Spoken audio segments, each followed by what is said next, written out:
Tea கடை kitchen சொந்தங்களுக்கு வணக்கம். இன்னைக்கு நம்ம காலிஃப்ளவரை வச்சு கேஎஃப்சி ஸ்டைலில் ஒரு ஃப்ரை பண்ண போகிறோம். இதோட டேஸ்ட் பார்த்தீங்கன்னா அல்டிமேட்டாக இருக்கும். வெளிப்பக்கம் நல்லா மொறு மொறுன்னு, உள்ள நல்லா சாஃப்டாக வெந்து அருமையான ஒரு டேஸ்ட்டில் இருக்கும். காலிஃப்ளவரை வச்சு இது வரைக்கும் நம்ம சில்லி போட்டு சாப்பிட்ருப்போம். ஆனால் அந்த டேஸ்ட் எல்லாம் தூக்கி சாப்பிட்ற மாதிரி இந்த கேஎஃப்சி ஸ்டைல் காலிஃப்ளவர் அருமையாக இருக்கும். இதை எப்படி பண்ணணுங்கிறத பார்க்கறதுக்கு முன்னாடி உங்கள் விரல் ஃப்ரீயாக இருந்ததுன்னா மறக்காமல் இந்த வீடியோக்கு ஒரு லைக்கை தட்டி விட்டுருங்க. வணக்கம். இன்னைக்கு டீ கடை கிச்சனில் வந்து கேஎஃப்சி ஸ்டைலில் இன்னைக்கு வந்து காலிஃப்ளவர் ஃப்ரை அதான் பார்க்க போகிறோம். அதுக்கு வந்து நம்ம இன்னைக்கு ஒரு காலிஃப்ளவர் பூ வாங்கியிருக்கோம். இது கிட்டத்தட்ட ஒரு 800 கிராமு அப்படி இருக்குது.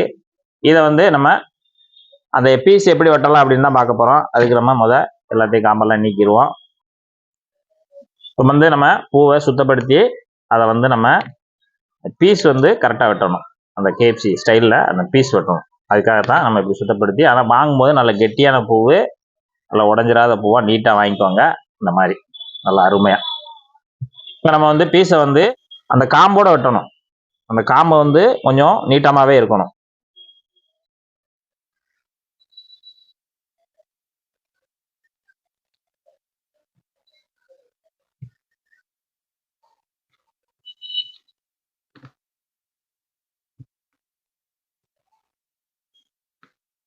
இந்த பீஸ் வந்து இந்த காம்போட நீட்ட காம்போட நம்ம வெட்டிக்கிறணும். இந்த மாதிரி நல்லா அந்த காம்போட இந்த ரெண்டு காம்போட இந்த மாதிரி பெருசாக நீட்டமாகவே இருக்கட்டும். இதே போல் நம்ம மிச்சத்தையும் எல்லாத்தையுமே வெட்டிக்கிடலாம். இந்த மாதிரி ஒரே பெருசாக இருந்துச்சுன்னா நம்ம ரெண்டாக கட் பண்ணிக்கலாம். அவனை தான் நமக்கு அந்த மசாலா நல்லா ஊறி ஒட்டி நல்லா கிறிஸ்பியாக எடுக்க முடியும். ஏன்னா இது ரொம்ப பெருசாக இருக்கும். அந்த அளவுக்கு போட்டால் ரொம்ப பெருசாயிரும். இந்த மாதிரி போட்டோம்னா பாதி பாதியாக போட்டுக்கலாம். இப்போ நம்ம காலிஃப்ளவர் பூவை வந்து நல்லா இந்த மாதிரி வெட்டி வச்சுருக்கோம். நல்லா சூப்பராக சைஸாக வெட்டி வச்சுருக்கோம். இந்த மாதிரி சைஸாக வெட்டி வச்சுருக்கதா ஒரு பக்கம் இருக்கட்டும். இப்போ நம்ம வந்து தண்ணி நல்லா கொதிக்க வச்சுட்டோம். தண்ணி வந்து நல்லா சூடு பண்ணி வச்சுருக்கோம். இந்த சூடு பண்ணி வச்சுருக்கிறதுல வந்து கொஞ்சமாக மஞ்சள் தூள், ஒரு 1/4 டீஸ்பூன் மஞ்சள் தூள் போட்டுருங்க.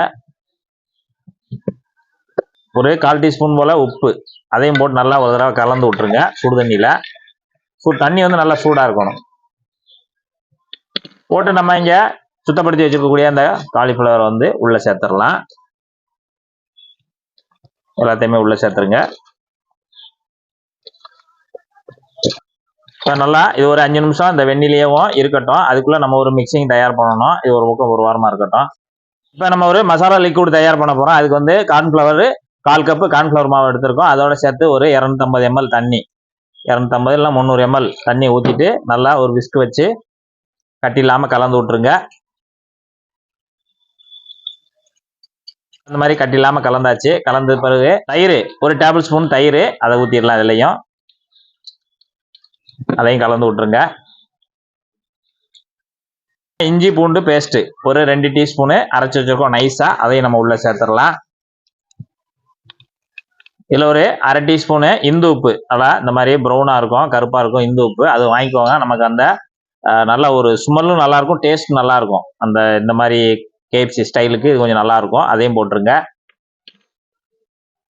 மிளகுத்தூள் ஒரு 1/4 டீஸ்பூனு, ஒரு 1/2 டீஸ்பூனு சாதாரண மிளகாய்த்தூள், தனி மிளகாய்த்தூள், அதையும் போட்டாச்சு. 1 டீஸ்பூனு டொமேட்டோ சாஸ்,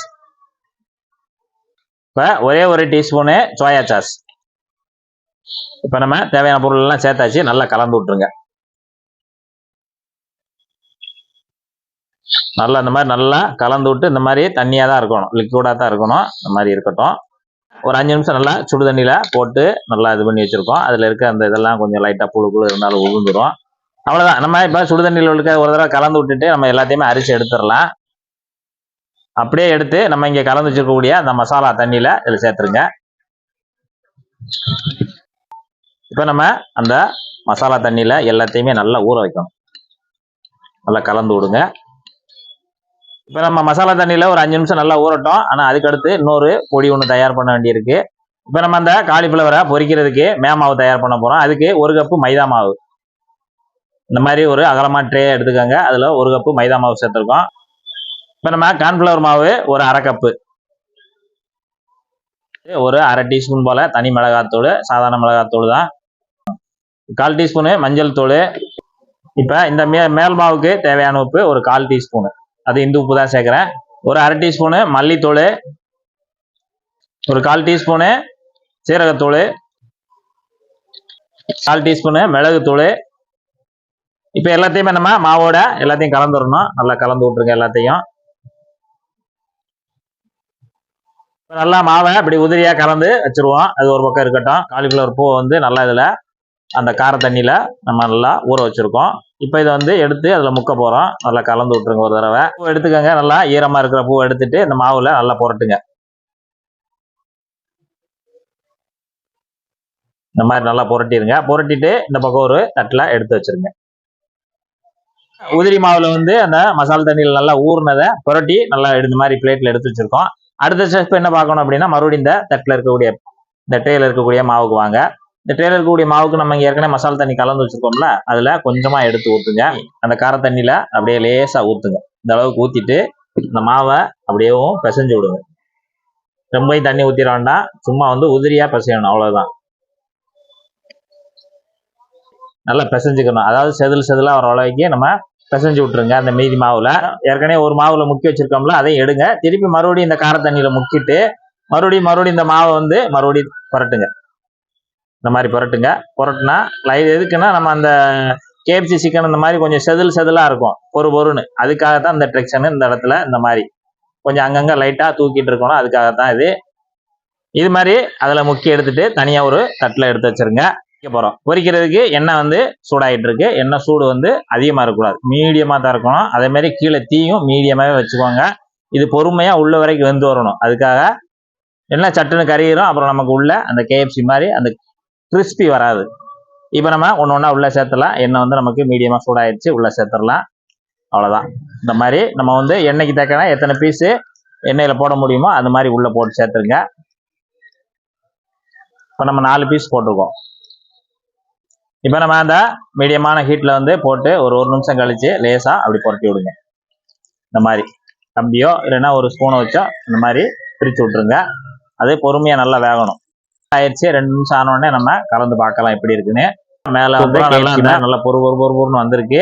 இப்போ நல்லா நமக்கு உள்ளுக்கு இருக்கிற அந்த காலிஃபிளவரும் நல்லா வெந்து வரணும். அதுக்காக நம்ம கொஞ்சம் நேரம் எக்ஸ்ட்ராவா விட்டு அதை நல்லா வேக வச்சு எடுக்கணும். அப்பப்போ மட்டும் கலந்து விட்டுக்கிட்டே இருக்கு. அந்த எண்ணெயில போட்டு ஒரு 6 நிமிஷம் நல்லா இந்த மீடியமான ஹீட்ல தான் பொரிச்சு எடுக்கணும். 6 நிமிஷம் ஆயிடுச்சு. இந்த மாதிரி லைட்டா பபுள்ஸ் குறைஞ்ச உடனே நமக்கு சூப்பரா ரெடி ஆயிடுச்சு. இது அப்படியே நம்ம அரிச்சு எடுத்துடலாம். இப்போ நம்ம 2வது ரவுண்டு போடும்போதே நம்ம உடனே எடுத்துருக்கோம். கொஞ்சம் சூடு குறைஞ்சிருக்கும். அதனால ஒரு 10 செகண்ட் கொஞ்சம் சூடை ஏற்றிட்டு அப்புறம் நம்ம 2வது ரவுண்டு போட்டுடலாம். இன்னைக்கு சொல்ல வேண்டாம், கேஎஃப்சி அதாவது சிக்கன் பிடிக்காதவங்க அந்த மாதிரி வெஜ்ஜு சாப்பிடக்கூடியவங்களுக்கு கேஎஃப்சி ஸ்டைல்ல சூப்பரான ஒரு காலிஃபிளவர்ல அருமையா தயாராயிருக்கு. சாப்பிட்டு பார்ப்போம்.